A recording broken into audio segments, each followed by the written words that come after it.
Hello, this is the race briefing for the Stour Valley Marathon and the Stour Valley Half Marathons.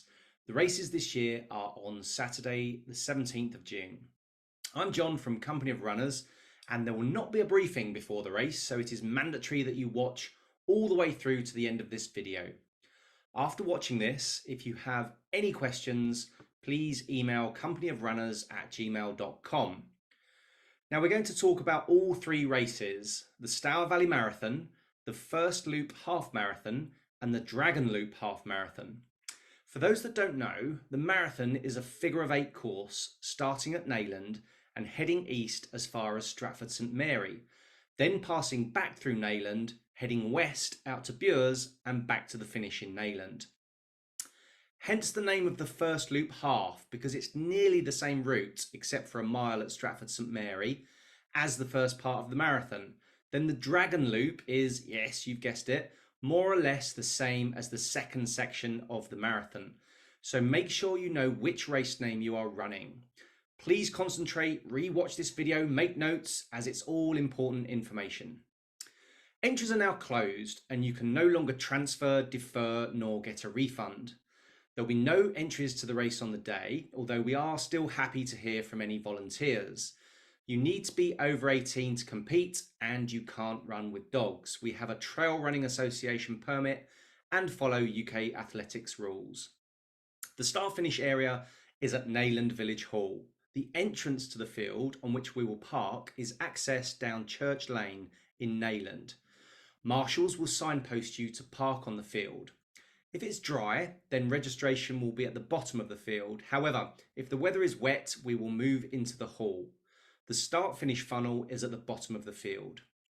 There will be an unmanned baggage area next to registration, but will not be liable for any losses, so please carry valuables with you. You can access the village hall kitchen should you need to fill your water bottles, and there are toilets in the hall at the start and also a toilet at checkpoint 4. If you're running the marathon, your registration is from 8:25 a.m. to 8:55 a.m. with a mass start at 9 a.m. You should register on the morning in the field, get your race number, get your Garmin ready, and be in the start funnel by 8:55 a.m. Ideally, stand close to the front if you know that you're a quick runner, but further back if you know that you intend to take your time. Your race finishes when you run back through this funnel and your time is stopped on our iPad. For the first loop of the half marathon, your registration is from 8:40 a.m. to 9:10 a.m. with a mass start at 9:15 a.m. If you've entered the Dragon Loop half marathon, you should register from 10:30 a.m. to 10:50 a.m. and wait near the registration desk. We will then escort you to the start point at 10:55 a.m. ready to start at 11. This is the only one of the three races which is not starting out of the rear of the playing field. This is to avoid congestion with those finishing the first loop. We will be starting you out in the village and getting you to run along Court Street and past the Anchor pub to pick up the Stour Valley path by the river. All races are self-navigation around the course using either our written navigation instructions or a GPX file. Please print out your navigation instructions in your desired font size. They are attached to this email. In just a few places, there will be a high-vis arrow. Trail running is about the achievement, and certainly the Stour Valley races tend not to be PB courses. There are hills, it can be hot weather in mid-June, so don't feel defeated if you need to walk at any point.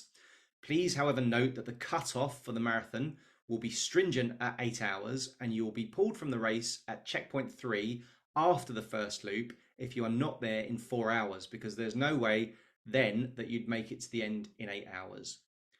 For the half marathons, the cutoff is 4 hours. Whilst this may sound easy, any previous participant will tell you that this route can be tough on a hot day. Should full marathoners find that they cannot continue beyond checkpoint 3 at halfway, then make your way back to the finish. If numbers allow, we will try to award half marathon medals rather than you being a DNF.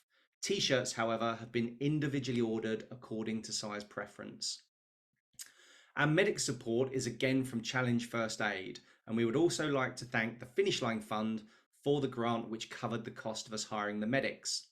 If you have any allergies or medical conditions that we need to know about, please email us in advance. If you put an X across the front of your race number using the pen at the registration desk, it will help to let us know to check your details. If you feel ill out on the route, please try and make it to a checkpoint to alert us, as we can then get help to you more easily. If it is an emergency, please call 999 or 112 to alert the emergency services. Then call me, the race director. My number is on the navigation instructions and in the summary email. In fact, please add this number into your phone and then delete it after race day. We also recommend the use of the What 3 Words app, which gives a very precise location reference for where you are. If you decide to retire from the race and you're not at a checkpoint, please call the race director and let us know. Note that we will not always be able to send transport out to you, so you may need to be self-sufficient in getting yourself back. The only item of mandatory kit is a mobile phone, but please be sensible and dress appropriately for the weather conditions and for a trail route. It's quite dry underfoot, so I think you could wear either road or trail shoes. The nettles, grass and brambles are all getting quite long, so it may be that you need to consider long socks or leggings if these irritate your legs. The footpath after checkpoint 5 has bushes right across the entrance, and you may need to fight your way through. We've tried to cut back some sections, but they're growing faster than we can keep them clear. It's also the case that some of the footpath signs are overgrown by bushes and undergrowth, so you will need to look very carefully for these if you suspect a turn is coming up. But hey, that's all part of the fun of trail running. We are trying to get back to the pre-COVID days of being cupless, so please bring a collapsible cup to use if you are wearing a race vest to carry it in. There will be a number on sale at registration for £5 cash or a PayPal payment. We will keep just a small number of cups at each checkpoint. There will be water, Coke, squash, and sweets and crisps at the checkpoints. You will need to carry your own fluid and fuel if you require anything else or have a special dietary requirement. The checkpoints have changed location slightly in places this year. There are now 5 on the marathon at miles 5, 10, 13, 18 and 22. This is in response to feedback from last year when it was felt that we needed an extra checkpoint in the latter stages of the marathon. You asked and we've provided. These are the same checkpoints for the half marathons, although the mileage will be miles 5, 9 and 13. There are also churchyard taps where you can get additional water marked on the navigation instructions. The narrative also has What 3 Words references and place names written on them, so you can get yourself back on track if you get lost. The route has lots of Stour Valley Path, St Edmunds Way and Essex Way waymarker discs along it, and these are written into the written navigation to reassure you. I'm going to try to explain the correct route at a few areas where runners seem to consistently go wrong. So first, on the marathon and first loop half route at mile 7, as you near Stratford St Mary, you cross diagonally across a field. At this point, the marathoners go through a gate, over the footbridge, over the river, then turn right and go up Gun Hill to pick up the Essex Way. If you're on the first loop half marathon, don't follow any marathoners here. You cross the field and then do not go through the gate nor over the footbridge, but turn a sharp right to run back across the same field, heading back towards Neyland direction. After a half mile, the marathoners join you again. This used to be checkpoint 2 for the previous few years, if that helps anyone. Secondly, on the marathon route, after the point 1 I've just explained, you go up Gun Hill, past the Tolbooth, then head right and through some black gates, then through Langham Hall Estate, turn right down past the church, then past Church Farm and then downhill. The next field corner used to have a permissive path cut across, but now clearly follows straight downhill and then turns left at the hedge line following the Essex Way, and the farmer gets very unhappy if you cut that corner and then need to jump over the gate here. On the second loop of the marathon at mile 15, or on the new Dragon loop after a mile or so, after you've crossed the road at Nag's Corner and begun out through the fields, there is a left turn that you must take over a bridge. Some runners run straight on here and then run the whole of the second loop backwards. Please don't. Please turn left over the footbridge. It's the infamous bridge where on the way back on both the marathon at mile 24 or the Dragon Loop at mile 12, you don't turn right over it or you're going to do the whole loop again. As you near Neyland in the final few miles of the first loop half or halfway through the marathon, you'll have to run down Burnt Dick Hill for some distance. Years ago, we used to tell you to take a right-hand footpath when you saw the line of poplar trees on your left. But unfortunately, they aren't as obvious nowadays. The footpath turn to your right is a little bit overgrown and the footpath sign has been knocked down. So we will be putting an arrow here, but please remain vigilant.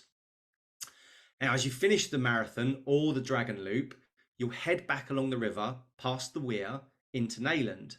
Then up the steps, left over the bridge over the river, past the Anchor pub, and then you need to turn right fairly quickly.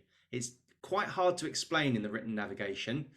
Last year we put marshals here, but at this stage I'm not sure that we have anyone spare. You're looking for a right-hand turn with a gate. I'll put an arrow by the gate. It's in front of number 20, a house called Knoll Gate, just seconds after the Anchor pub. If you get to the main part of the village and the long red brick wall is on your right, then you've gone too far. The marathon and first loop half marathon do not start by running through the village, but leave out of the rear of the playing field. All the routes finish by coming back through the knoll and in past the allotments and into the rear of the playing field. You should not be finishing by running through the village and into the village hall driveway. Please check you have this year's GPX and written navigation attached to the briefing email or the links in the web page currently. Don't assume it is the same route as several years ago. If you're bringing spectators, we've attached a list of useful places to meet you and the locations not to meet you. There is no room for spectators at various checkpoints. Now, we operate a no overtaking policy on small narrow paths. Please wait until you get into open ground if you want to overtake, and please respect other path of pavement users. We also have a zero tolerance policy on littering. This is a trail route, so watch out for all manner of trip hazards, including tree roots underfoot, low branches at head height, and rabbit holes. There are some absolutely huge holes on the field edge after Nag's Corner at mile 14 to 15 of the marathon and the first few miles of the Dragon Loop half. So be really cautious here because they are very deep holes.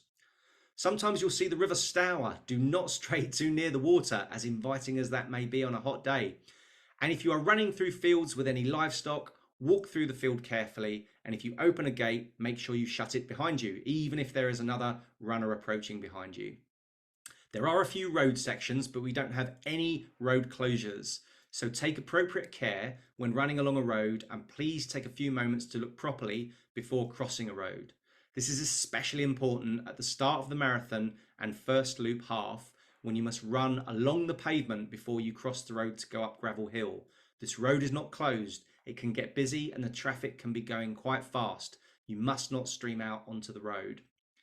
When you finish, you'll be given a medal and the t-shirt size that you ordered. However, if you entered after the end of May, you will have missed the t-shirt order and so won't receive one. There will be prizes of our legendary Black Winners t-shirts and a bottle of beer for the fastest category finishers.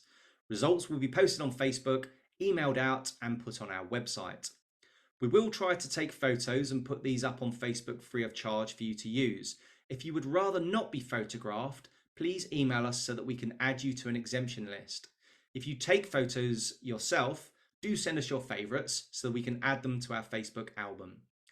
We will have Queen Bee Coffee at the start and finish again, who will be selling hot and cold drinks, plus various savoury and sweet snacks. Please pay by card. So we're there, almost at the end of the briefing. It was relatively pain-free, wasn't it? Now, all you need to do is run the races. Finally, a huge thank you to the volunteers who will be helping us on race day. Please thank them and respect any guidance they give. They are giving up their time to help you run. And plus, a big thank you to all of the runners for supporting us. And we will see you on June the 17th.